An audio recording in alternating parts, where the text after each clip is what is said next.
Good morning. I am Shailendra Singh Ojha, Assistant Professor in Department of Electronics and Communication Engineering. Today I am going to discuss non-linear applications of IC741. As we know, what is IC741? IC741 is the operational amplifier IC, and we all know that there are several applications of IC741. Some applications are linear applications, while some applications are non-linear applications. Linear applications are those in which input and output are directly proportional, while in case of non-linear applications, input and output will not be directly proportional. Like we have seen summing amplifier, subtractor amplifier, inverting and non-inverting configuration of operational amplifier. These all will come under linear applications of IC741, and today we will discuss few non-linear applications of IC741, and especially we will discuss few circuits like peak detector, sample and hold circuit, and comparator. So let us see and start with peak detectors. What are the peak detectors? As its name suggests, peak detectors are the circuits which can detect the maximum value of the applied input signal, and this is the circuit of peak detector. So let us see how does this circuit will work, and how does this circuit will help us to identify the peak of the input signal. As we can see here, this is the operational amplifier which is used in the voltage follower configuration, or in this case input and output both will be same. As we will apply some input voltage, then what will happen? This diode will become forward bias, and it will start conducting, and this capacitor will start charging. As input voltage will keep on increasing, it will get charged. Okay. If due to some reason or due to the variation in the input signal, if input will decreased, then what will happen? This diode will have more output voltage towards this side and less output voltage on this side, and then this diode will be reverse biased, and that means we can say that it will be open circuited. In that case, this capacitor will hold that maximum value. So what will happen? If input is increasing, then output will also increase across capacitor. But if after getting some value, if this input will get decreased like this, in this case output will not decrease, but it will hold the previous maximum value across the capacitor. So whenever the next signal or next value which will be more than this will come, then again this diode will get forward biased and this capacitor will start charging. But remember it that it will charge in only one case, when the applied voltage will be more than the voltage across capacitor, because in that case only this diode will be short circuited and it will work as a voltage follower. So this waveform is also suggesting the same, that when input is decreasing, output is held at this maximum value, and if the input will be more than this value, then capacitor will start charging and you will get this output. But as the output will decrease, as the applied input will decrease, in that case this will hold the maximum value. After this, even if the input is keep on changing, but if it is less than the voltage across capacitor, then nothing will change towards output. We will get the previous maximum constant output across the capacitor. And when you will get the more input than this, then again you will get this output, which is the maximum in case of this signal. So this is how peak detector circuit can help us to identify the peak of the applied input signal. Next is the sample and hold circuit. As its name suggests, this circuit will help you to find out, or this circuit will help you to find out the samples of the applied input signal, and it can hold sample for the certain time duration. So, in this way you can use this circuit to convert analog signal into digital signal. Or simply we can say that the sample and hold circuit is an electronic circuit which creates the sample of voltage given to it as an input, and after that it holds these samples for a definite time. And the time during which the samples and hold circuit generates the sample of the input signal is called the sampling time, while the time duration of the circuit during which it holds the samples is called the holding time.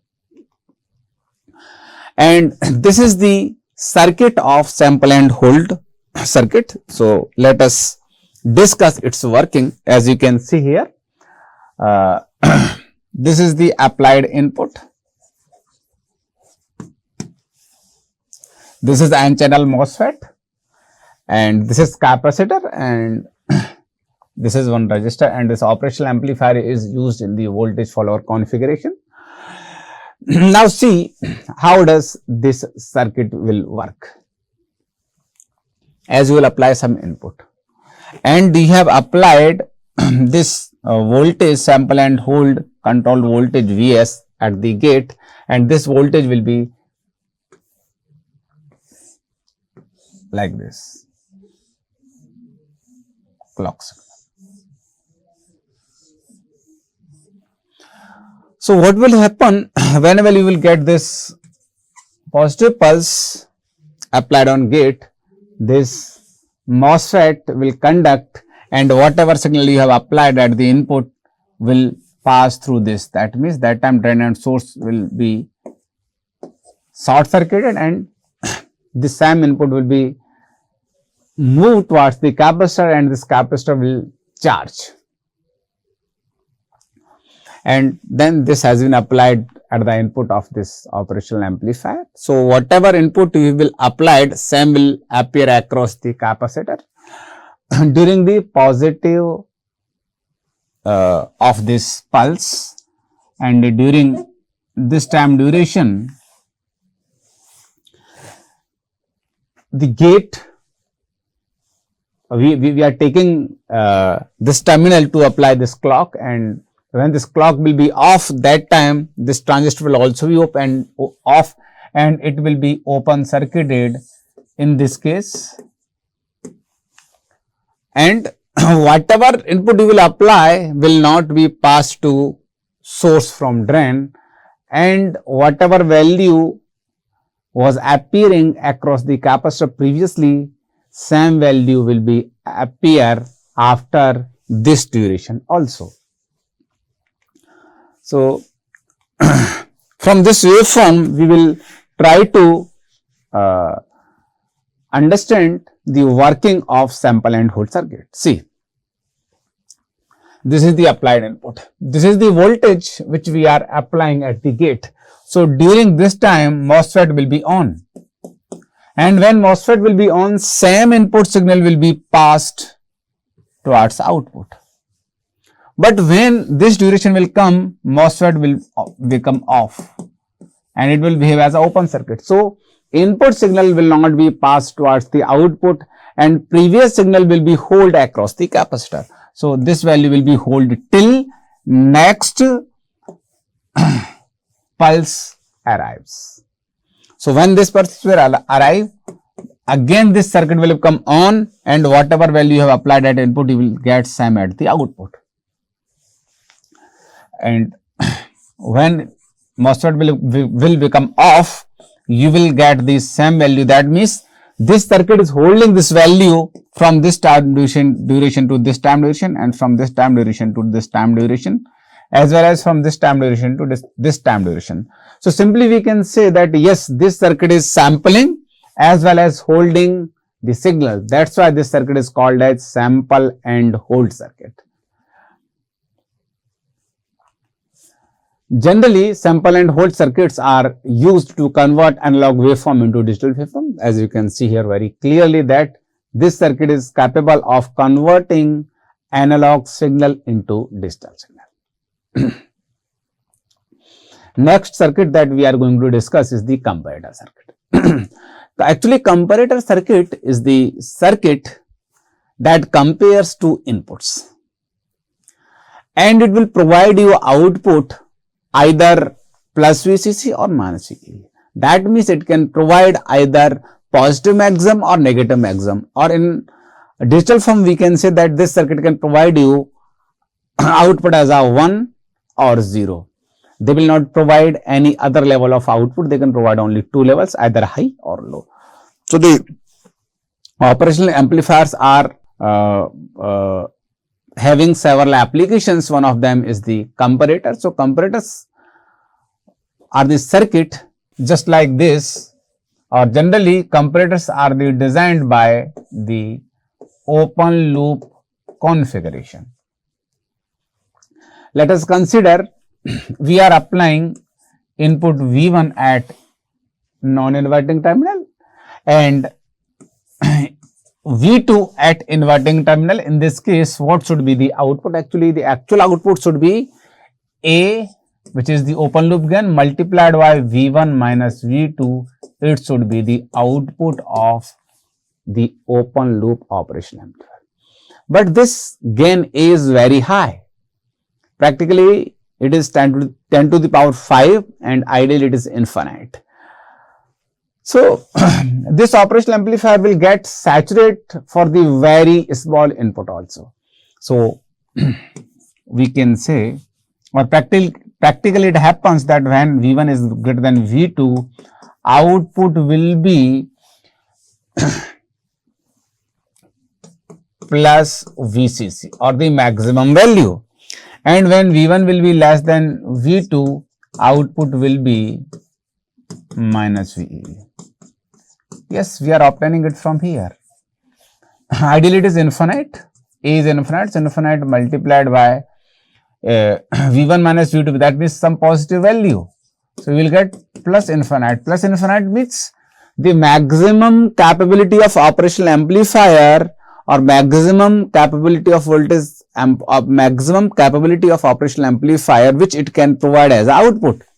So, the maximum output that this voltage can provide is plus VCC.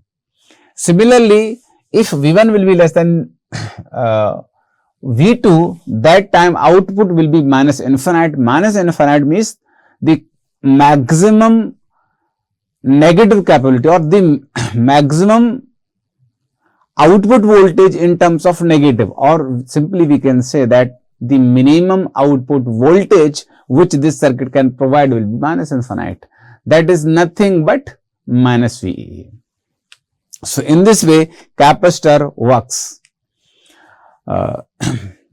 This is the characteristics of the operational amplifier. Very soon it will get saturate. So, if I will draw some circuit of voltage comparator, then we can draw it like this. For example, if it is connected to some input voltage Vin, and here it has been connected to some reference voltage V reference, that time what will happen? That time we need to consider the input signal like this, and it is being compared with the reference voltage.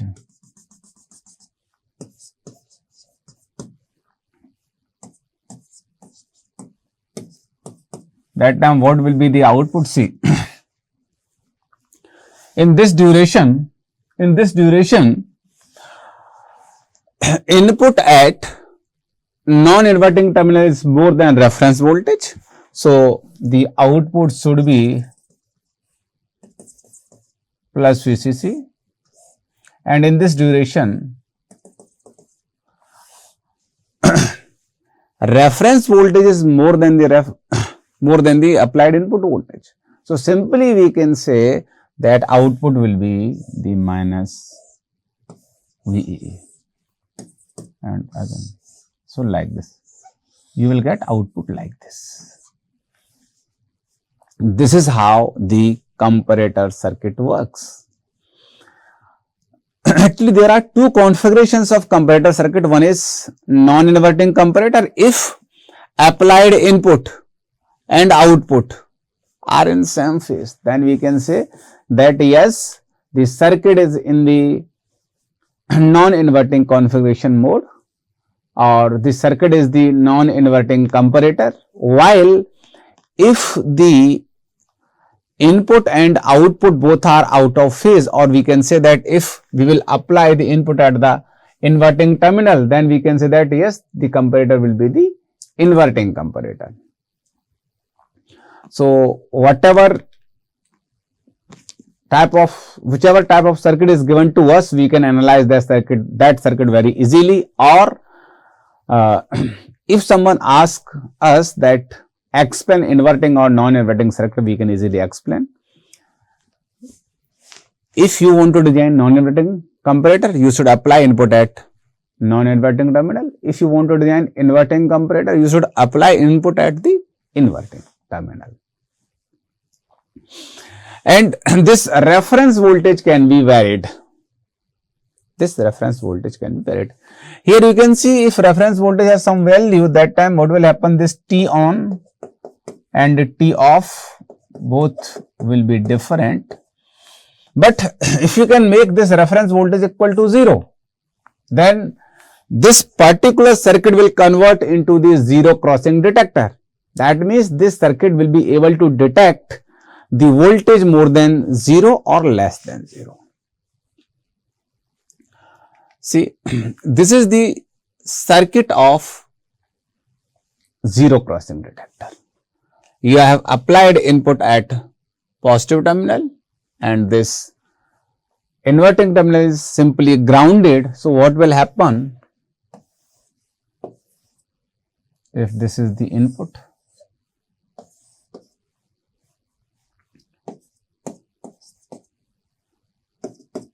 It should be compared with 0. That means in this whole duration, input is more than 0. That means you will get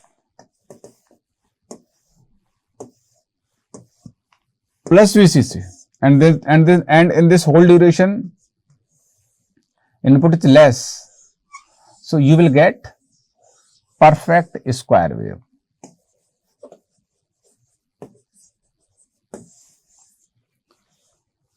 So this is how the zero crossing detector works.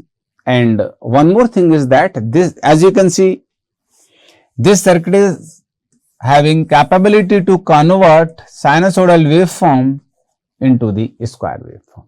So this is another application of zero crossing detector. Thank you.